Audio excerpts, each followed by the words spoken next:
Welcome back, everyone, to my Supercoach update. We are on a 2-week slide, unfortunately. We're sitting at 1,300 and in a great position, and then having a couple of those guys out, obviously, with the Dolphins and a couple of average scores, along with this week going down 861 spots, down to 3,800 overall, and set up pretty solidly for round 13. My third trade last week, I was actually going to boost to get Jack Bird, to then him getting that knee soreness and not playing. So I reversed that trade and left the 280k in the bank, sitting there with 24 trades remaining. I think we're in a good spot heading into round 13 and then pushing into round 14 as well. Well, the 1236 last week. Unfortunately, there's a few things that did go wrong, and we will go through that now. So my squad there, we had up top some decent starters. We had Cleary as our reserve. Unfortunately, I was toying between captaining him or Hines and flipping between both, and then just stuck it with Hines. And of course, Cleary came out and dominated and picked up an extra 54 points there as well. So add that 54 on, we're already at 1290, and then it gets a little bit worse as we go down the list. Billy Smith got the 24, so brought him in, didn't perform, but I know a lot of people did.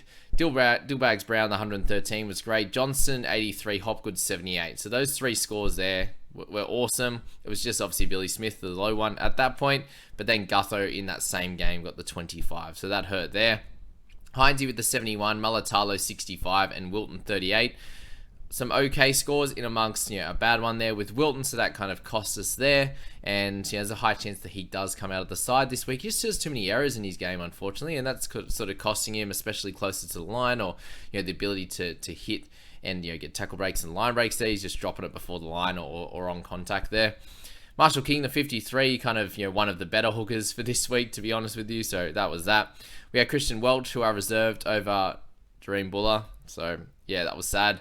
Definitely didn't expect the Tigers to absolutely smash the Cows. I thought maybe like a 50 from Buller, and Welsh could go above that. But in hindsight, going for the high ceiling guy, even though he hadn't showed it yet, was definitely going to be the play, unfortunately, and we'll do that from now on.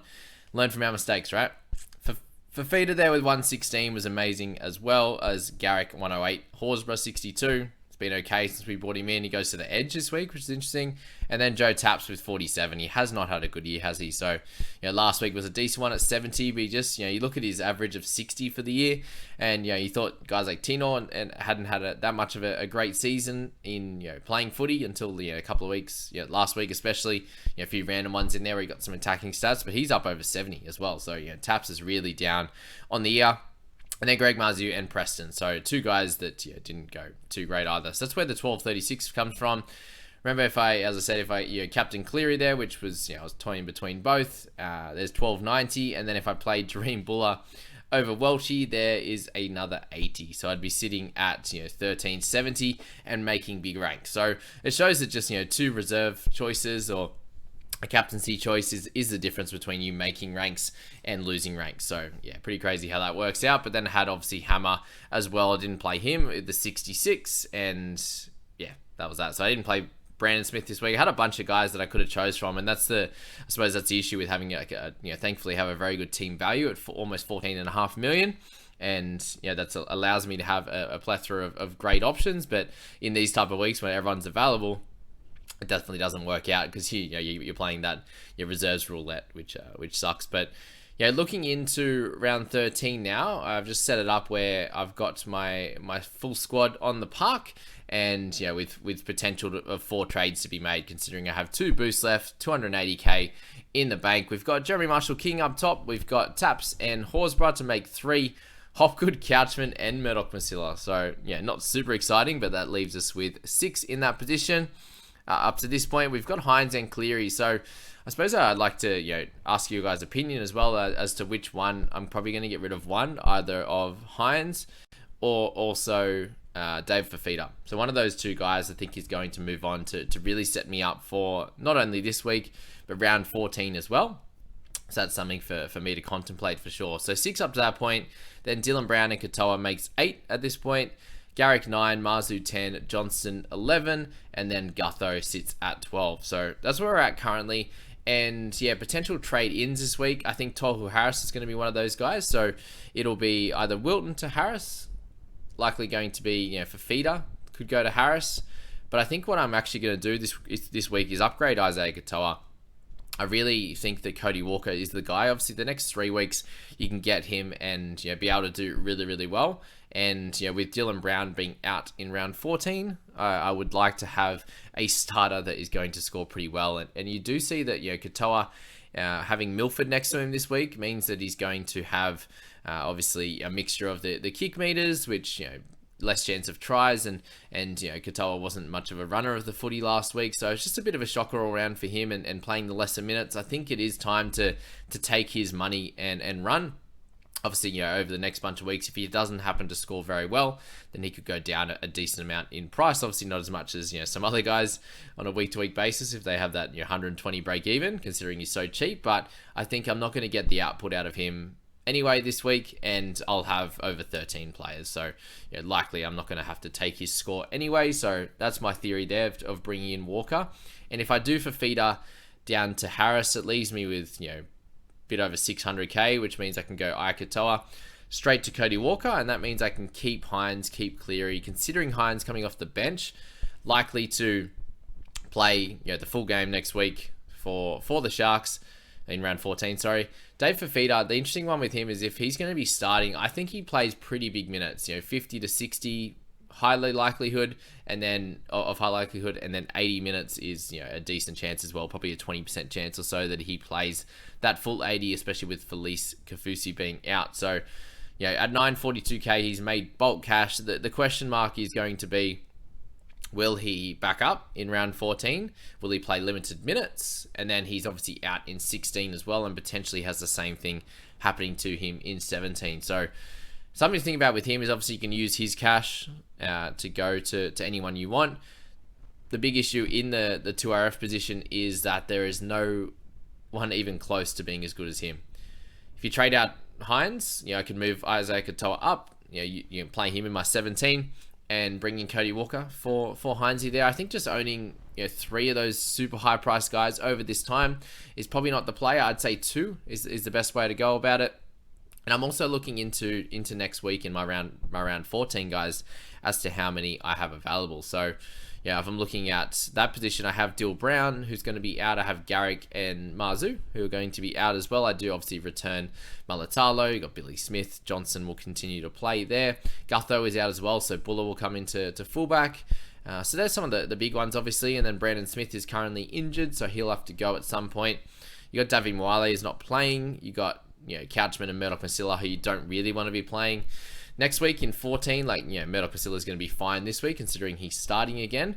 But, Couchman with his 20s are not going to be, exactly what we want. Alamotti, do I want to be playing him next week? There's so many question marks there because, obviously the 25 that we have, if you're having sort of, I think I got 5 that are going to be out in round 14, you're having them out, that goes straight down to 20. And then, a mixture of those Couchmans and stuff gets you to, down to that 17 if you have a Davi Moale and these guys that you just don't want to play. Obviously he's not playing, but then Couchman, you don't really want to take his score. So there's definitely a few questions as to the type of guys I bring in this week. And considering I have a lot of guys out in 14, do I want to trade out a Davi Moale and bring in someone that obviously either plays this week and becomes another number, like Widamu Greg, these type of guys, Joe Offengawi, Tavita Totola could be an interesting one at a little bit 140k more expensive, but he has some of that money to make back that he built last year. So there are a bunch of questions that we have to answer here to be able to get ourselves to a cracking round 13 team, because I really do want to be making ranks over the next 2 weeks especially, and I think making probably 3 trades this week. I don't know if I have to do the 4. I don't think I do, considering I have 12 at the moment. Let's just say I made 3 and I did trade out Isaiah Katoa. That would mean I would have 14 available players, and one of them being Couchman. I think, Benedict-Masila will be able to score decently enough, considering he'll have to play the bulk of those 80 minutes there. And I think, the majority of the other players I'm pretty comfortable with playing at this point. It's only Couchman and Benedict-Masila. All the other guys in that starting side, obviously Garrick, Marzu, Johnston, Gutho, Brown, Hopgood, Taps, Horsburgh, and Jeremy Marshall-King. Definitely not worried about all those guys. So I think if you're getting in another gun, Tohu Harris is going to be in there as well. Yeah, and getting another gun in there, how much extra is it going to help you? Considering I'm probably not going to take Couchman's score unless there's a HIA or something like that. Couchman will be the one to miss out, or Isaiah Katoa if I decide to hold him. So yeah, that's where we're at in terms of the squad right now, and my potential trades. Let me know so what you'd be thinking, because I do want as many of the best players available over the next 2 weeks, and that's where Cody Walker comes in, because he's going to be one of the better players to own in your squad in round 13 and 14. He does obviously miss 16. He will be back in 17 though, which will be another important one. So I think it's really it's safe and a great way to go about it, guys, is to pop all these guys in a little spreadsheet, and you don't have to go too in depth about it. I know a lot of people are making sort of hours and hours and hours of effort trying to sort out your teams, and if you do want to be in that top 1%, then that's the way to do it. But if you're a little bit more of a casual player, just hoping to do as best as you can, just make sure you have a general idea of how many numbers you have in those types of weeks, and then once round 13 goes by, you're having a look at all of those players that probably only have one bye left in this origin period, and you're targeting them. This week it's guys like the Warriors and the Dolphins. They only miss 1 week over this origin period, so they're great purchases, because you only have to stress about them in 16, whereas 14, 17, 19, 20, you don't have to think about them at all. So that's a big win there. Obviously, some of the other teams that are in that same position are the Rabbitohs and the Broncos there, who have 16 and 20. You can move them on in round 20, only missing 16 there. So I think obviously having a mixture of the right amount of Eels players is good too. So I'm sitting there with 3, with Gutho, with Brown, and also Hopgood. So maybe one more of those comes in, just to maybe it's not this week in round 13, but maybe it's in round 15. You can go for Joe Fengawe, or if something happens to Hines or Cleary, you can go to a Moses Zen or something like that. So definitely something to think about with your squads is just setting them up right for round 13, 14, and it is also all going to depend on how many trades you have available. So if you're sitting around that 20 mark, then it's a little bit harder to go hard in these 2 rounds, because then if you've got if you bring in a lot of those guys that have a buy in 16, it's going to be very hard to be able to get to the correct position to have that great amount of players available in 16 without trading really hard and destroying the amount you have left. So then you're getting towards that round 19 buy, and you're sitting with 7, 8, 9 trades left. Trading hard for round 19 and 20, and then you're sitting with like 3 left for the last 7 rounds, and that kind of kills you. So you do need to be having the correct amount of trades left to be able to go hard in that time. Otherwise, it's sort of you're looking to create a bit of a balance across all of those rounds to set yourself up for all of those rounds in a solid way without going overboard with your trades, and being able to have enough for that back end to set up your team with all those guns that you need, that that good 19 or so players that you need, considering there are going to be buy each and every week for a certain team. So that's where I'd be thinking about it at the moment there with your squads. And if you're looking at the hookers at the moment, then the biggest guy you want to be looking at obviously is Cook. You've got Cook, Jeremy Marshall-King, they're the top 2, I believe, and then a mixture of Jacob Little. If you are looking at him, he does need to get some attacking stats again, and Reece Robson seems like he's very far away from the Origin arena with Brayley coming back into that squad. If you're looking at the front row forward, then Taps and Horsburgh are going to be pretty solid ones there. You've got guys like Tohu Harris who are going to a mix between those two there.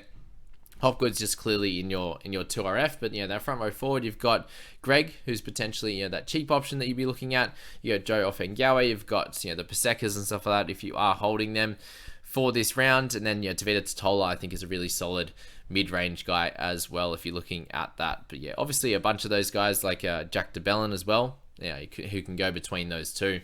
And that's kind of the issue. There's no real clear top king option in either of those positions. The 2RF, I think Hopgood is probably that guy you want to be looking at, but Jack DeBellin is surprisingly higher price than him, just because he's had a few try and a try assist over the last couple of weeks to really bump up that scoring. And Tohu Harris is going to be one of those higher level guys that you'd be looking at, but other than that, there's no real clear great options, even from those teams that have a solid buy. Obviously missing next week with the Manly guys, the Eels guys we've spoken about, and the Knights players. There's no one really to look at. Like Adam Elliott, I think is a solid one to look at in round 15 in that 2RF position. But those two positions there, no real sort out guys. So it might be worth holding on. Yeah, that's where it might be worth holding on to for Fifita, is it just there's no clear top dog option in these positions, but plenty of those sort of 600k guys that are going to score anywhere between that sort of 55 and 70 on a weekly basis. In the halfback position, it is a mixture between Moses and Sean Johnson, who are going to be those top two clear guys there. And then playing, Isaiah Katoa and the like there. If you are looking at someone cheap, then Josh Schuster is going to be one of those okay price guys that does miss 14. So it's like he could come out and dominate this one, but is missing DCE and Turbo. So how are they going to go without them is the hard thing to think about. The 5'8" position is really simple this week. It's Dylan Brown and it's Cody Walker. So a mixture between those two is going to be great. The center wing, obviously, Jermaine Osako is in there. Do you want to be paying 700k for him? Yeah, potentially. Greg Marzhew, Garrick, and Johnson are three of those good options down there. Campbell Graham, if you own him, awesome. Keep hold of him. If you don't, though, I don't think he's a trade in. Very expensive. Has the sternum injury he's been carrying. He's obviously still scoring all right, but and he could go straight into Origin for game 2 and game 3, which could hurt him there, or he could aggravate the injury or something like that. So center wing position isn't super solid. You got the guys like Jack Bird you could come in and select as well. He's just under 600k, so not a plethora of options by any means. Herbie Farnworth and these kind of guys. So that's where you're at there. Cheapy guys, there's not a lot of them. I wouldn't be selecting any of the debutantes, or the guys that are just coming in for that 1 or 2 games, because you don't get the price rises. You get one average score or something like that. And then in the fullbacks, there's not a lot available, guys, to be honest with you. With Reece Walsh going down, very, very painful there. You've got Kale Weeks that could potentially go there. You've got Miller, who's out, so he's not in there at all. Garrick, who could come down to fullback, as a potential option as well. There's not really a lot across these weeks. So Gutho's going to be a solo one. I wouldn't be trading him in right now, but that's where we're at with the Supercoach update, guys. I wish you all the best of luck heading into 13. I'd say having, if you can get to 13, great. If you can get to 14 or 15, awesome. I wouldn't go past 15. Probably wouldn't even go past 14, just because it's going to hurt you for round 14 potentially, and then definitely round 16 if you're sitting there with a lot of players, sort of 15 or so at the moment. And likely that your round 16 guys, you're in trouble for round 16. So that's the update, guys. I wish you all the best of luck. I will be definitely making ranks this week. That's the call. We'll get in that top 3k, and then round 14 we'll push hard from there and make another few trades. But if we can only sneak 3 trades this week, I think that'll be really cool. Get me down to 21. Still have 2 boosts available to be able to use that in whichever week we please. So good luck, everyone, and have a good one.